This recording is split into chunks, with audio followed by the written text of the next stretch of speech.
is Ann Mills, and I'm the professor for this course throughout the fall semester. This is OFAD 218, and it's the spreadsheets class. And what I would like to do in this demonstration is give you an overview of the course, and we'll go through the syllabus. I'll highlight some of the areas that I want you to pay specific attention to. We won't be able to go over the entire syllabus. I'll let you read it on your own.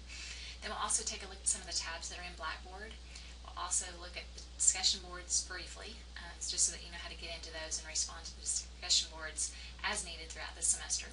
We'll also take a look at SNAP, and that actually is going to be in a different demonstration that kind of gives you, again, an overview of SNAP and how to get logged in and registered with SNAP.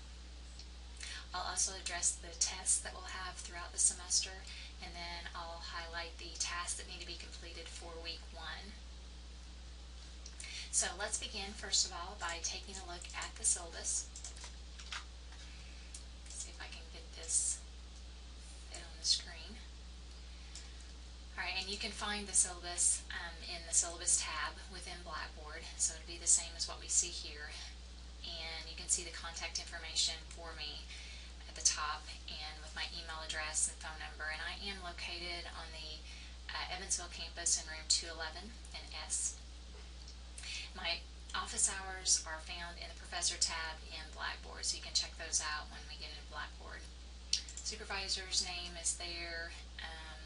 Online technical support, Tony Toon is our contact here on the Evansville campus, and any questions that you have of technical issues, whether that be with Blackboard or Campus Connect or anything like that, direct that to him. Later on, you'll find that there's also a technical support number and chat session that you can use for SNAP. So that's different, obviously, than Tony Toon, who can help you with more of the Ivy Tech, Blackboard, and Campus Connect issues. I'll let you read through the prereqs. I do hope that you've passed the prereqs or demonstrated competency in those areas, and if for some reason you have not, please let me know that. I'm assuming that you have, or you wouldn't be able to enroll in the course. Catalog description, I'll let you look at that. The learning objectives, please read through those, and the course content. The required text and materials, you'll notice that there is a textbook that's required for the class, as well as a SNAP code. And you can see the textbook information there. The SNAP code, just want to clarify this too. If you've had a course in Word, Excel, PowerPoint in the past, and I think we started using SNAP last fall of 2013, if you've had a course that has already used SNAP, then you do not need to purchase an additional code. The code that you use for those other classes will work in this particular class.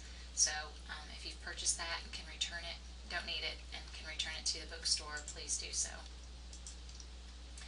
The materials I've listed here, USB drive is just basically used as backup, a way to back up your files necessary for each of the chapters, and we'll get into what's required as far as the assignments are concerned, but basically the assignments will all be completed in the SNAP program.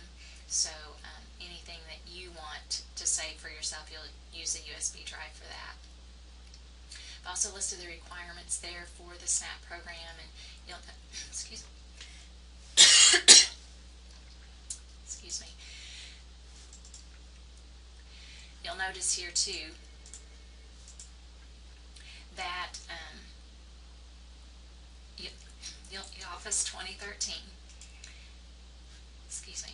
Okay, you'll need Office 2013 that contains Excel, so you'll need Excel 2013. In addition to the SNAP code, the SNAP information deals with 2013 software, so you'll need 2013 software on your computer. If you have 2010, I would recommend that you delete 2010 and use 2013. SNAP has various quirks within it that, especially if you have two different versions of Office on your computer, it gets confused in its grading process, so I highly recommend that you only have one version of Excel on your computer, and that version being Excel 2013. If you do not have Office 2013 or 365, I've given you instructions where you can download 365, Office 365 from Campus Connect, and it's a free download. The only problem, not problem, but it's a 1-year subscription, and you can renew that after the first year as long as and you can continue to renew it as long as you're an Ivy Tech student. So I've provided information for you with that. The SNAP training is a code. Sorry, you have to be interrupted. Okay, I apologize for that. So the SNAP code does come with your textbook, or actually there are two different requirements, the textbook and the code. So you need both of those, like I said before, unless you've purchased a previous version of the SNAP code. And the next section is just ordering textbooks and materials. Technology needs and resources. It is our understanding that since you've enrolled in this online course that you're proficient, or at least can navigate through basic computer type issues. So that means using a web browser, using basic email, any of those types of basic types of computer usage. We're assuming that you know how to use that already. We've also suggested that students check their email accounts, their Ivy Tech email accounts, unless you tell me a different email account that you would prefer to use. But check those at least 48 hours in case I have an announcement or if there's a reason why I need to contact you. The other information I'll kind of let you read through on that. The college policies, these are in all of our School of Business syllabi, so these may be familiar to you already, but I do need you to read through those and become familiar with them if you aren't already. The ADA statement here gives us information about our contact on the Evansville campus. If you're from another campus, obviously this information, Leah Davis, won't pertain to you, but you'll need to contact your disability support services if necessary. Then the course policies and procedures. I've noted here that the syllabus and the course calendar are two important tools that you can use to help understand the course. The course calendar is at the bottom of the syllabus, and we'll take a look at that in just a minute. And I would highly recommend that you read through the syllabus again even after the demonstration, especially on areas that I don't go into specific detail, because it's all important or it wouldn't be on there. But I just want to highlight a few things on the syllabus. So those two tools, the syllabus and the course calendar, are important to be successful in the class. The attendance policy, since this is an online course, attendance is measured through participation in weekly assignments and then obviously through tests and quizzes. So if you don't participate in a given week, then you're not attending the class and then are considered absent. So if you stop attending, we as faculty can drop you from the course, and the last date for you to drop is Saturday, November 15th. If you know that you're not wanting to stay in the course but wanting to withdraw early on, then you can take the initiative obviously to drop the course. Now I do want to mention here too, don't assume that I'm going to drop you. There have been times when a student stops attending and then they assume that I've dropped them. That's not always the case. We just have the prerogative to do so. It's your responsibility to drop the course if you so choose, or if you feel like you're not going to be successful in the course. And then the next paragraph, just losing your internet connection is not going to be an excuse for not turning assignments in on time. So be careful with that. The assignments typically are due at midnight on Sunday night, and my suggestion is to you to start early in the week, at least looking at the assignments to see how long they're going to take and see if you can anticipate any problems or questions that you might have. So in other words, don't wait until the last minute on Sunday night when there could be computer problems that occur and then you run out of time. So that is not an excuse for turning in late assignments. And actually, I don't accept a late assignment. So, but you definitely want to get it in by midnight on Sunday evening. And I'll address a little bit more of this. I say midnight, but it's actually 11:55. The SNAP program won't allow you to put in a midnight as the deadline, so it's 11:55. But that is Central Time. If you're here in Evansville, if you go through, when you register with SNAP, if you set your time zone accordingly to where you live, then it'll be reflected in the deadline date. In that second paragraph, I just want to highlight the last portion of that paragraph. I've already mentioned to you what kind of classifies as attending in an online course. And if you haven't attended, this is the last sentence, to avoid being dropped for non-attendance, students must submit some assignment from the course calendar no later than Friday, September 5th. So if there hasn't been an assignment submitted, I can withdraw you from the class. So please be aware of that date as well. The next section talks about, am I required to come to campus for this class? You will be required to come to campus for testing purposes, and we'll talk a little bit more about that, but there are 2 tests that are required of you, the midterm and the final, that you'll be required to go to campus. It's a proctored exam. Also the MOS, which is Microsoft Office Specialist Certification exam, which is taken at the end of the semester. That is also proctored, so you'll have to come to campus for that as well. The instructional method, I'll let you read through that. Those are some good reminders as an online student. Grades, there is an online grade book in Blackboard, obviously, in the Grade Center, and I will, as I mentioned previously, the assignments are due at midnight or close to midnight, 11:55 every Sunday night.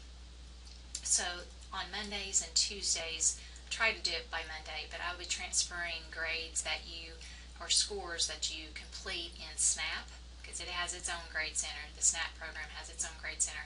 I'll be taking those scores and transferring those to Blackboard.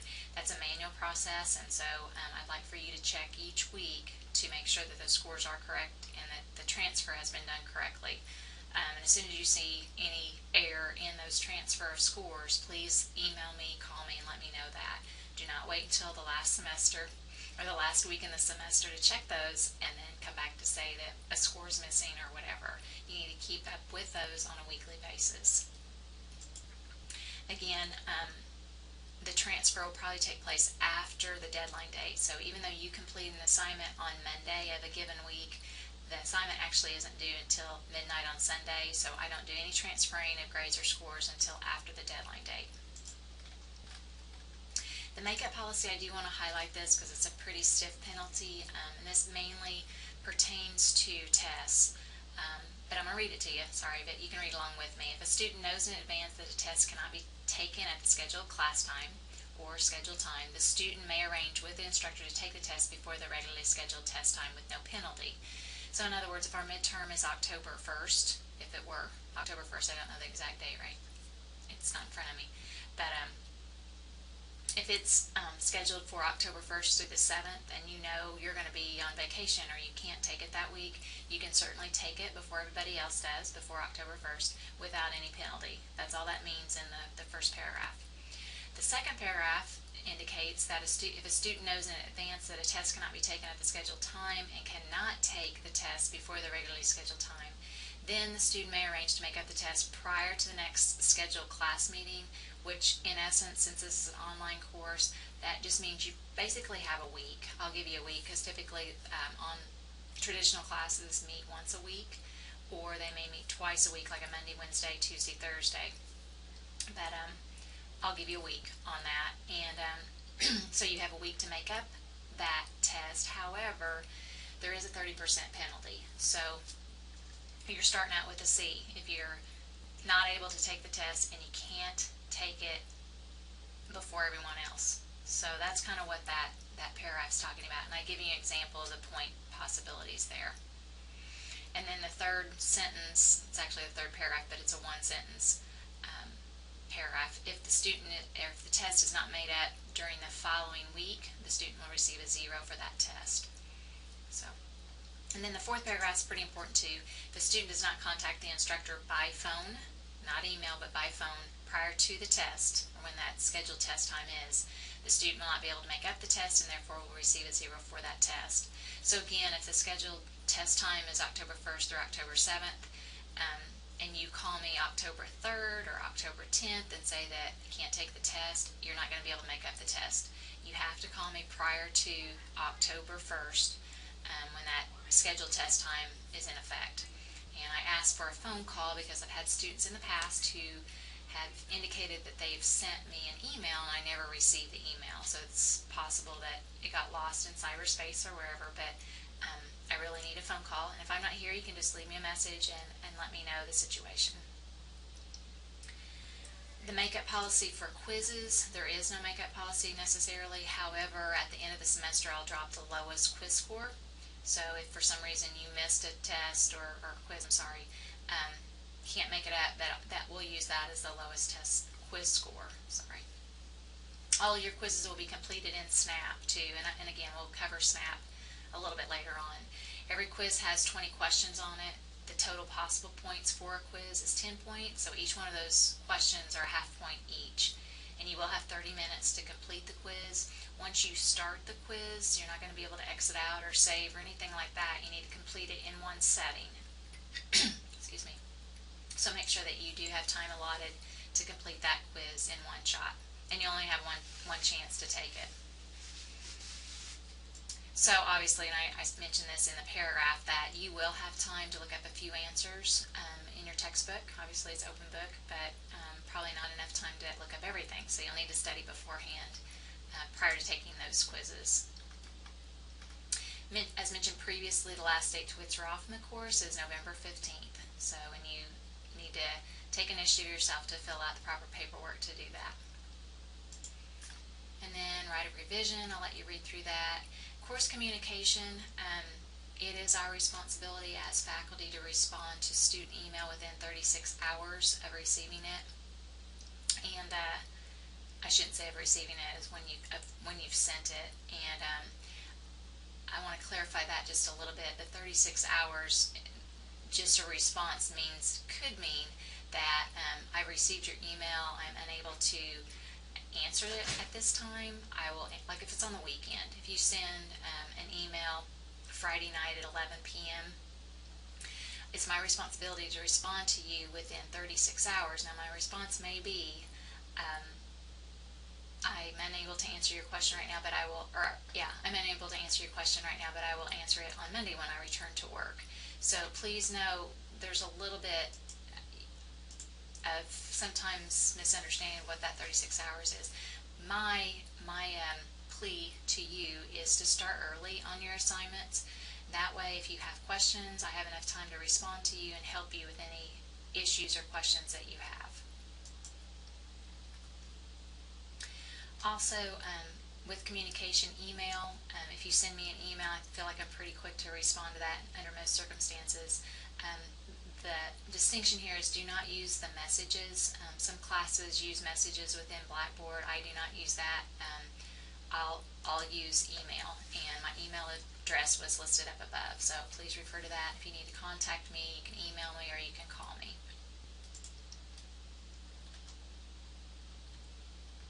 Online communication etiquette, this kind of pertains also to Blackboard. Anything that you post that is publicly read, I guess, not publicly, but read by other students. And then also your emails, just make sure that you are professional in your email communication, that you use complete sentences, proper spelling and punctuation and grammar. So just be aware of that. The discussion board assignments, there'll probably be 2 throughout the semester. There could be a few more, but you've got so many activities within this course that I'm probably going to keep the discussion boards to a minimum.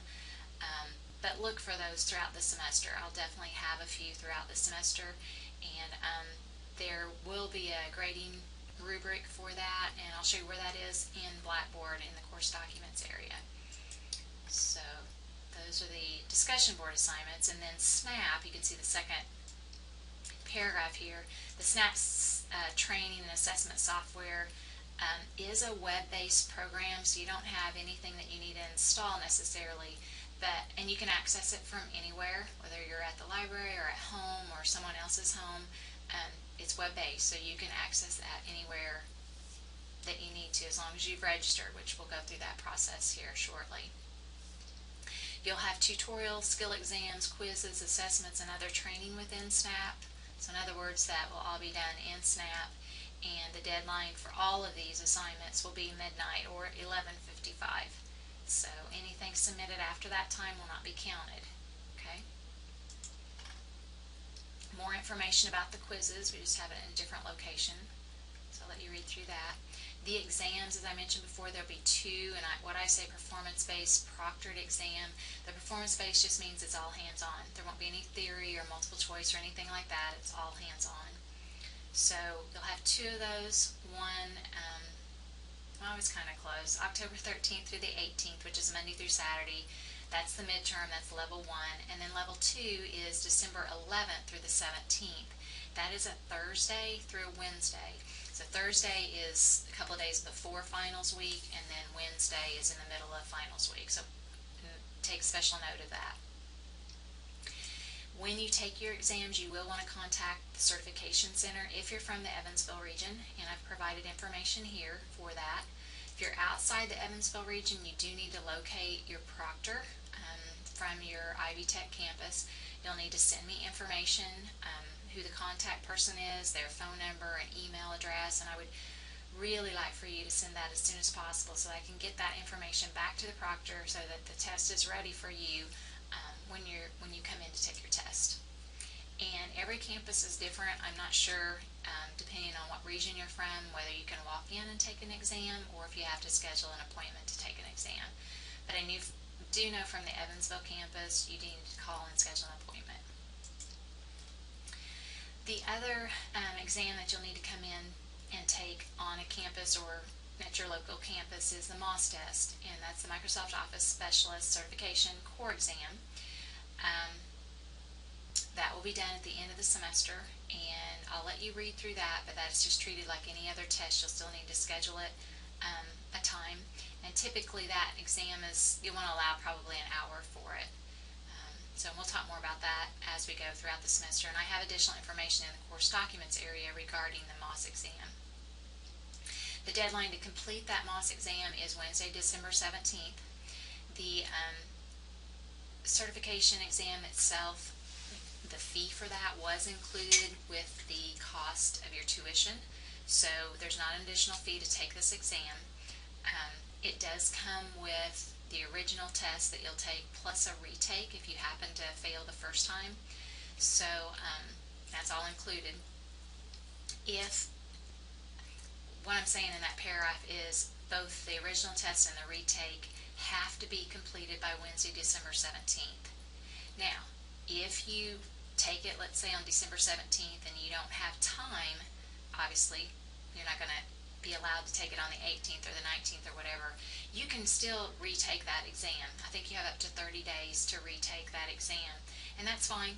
I would highly recommend that you do that. It's just not going to count for the class. I'll take the points that you earned on the exam that you failed, and we'll apply that to your final grade. So, and I think I've outlined that in the paragraph, and hopefully you can read through it and maybe make more sense rather than my explanation. Okay, again, I apologize for the interruptions here. There's also a certification licensure training disclaimer. If you can read through that, I would appreciate it. The proctoring information, I think I've already lent myself to sharing that, so I'll let you read through those as well. Then the point area, there are, like I said, a midterm and a final. Each one of those tests are worth 200 points. The chapter quizzes, there'll actually be 16 quizzes. There's 16 chapters in the textbook, so we'll have one quiz for every chapter. And I have 150 points there because we'll be dropping one of those quizzes. So that's why 150.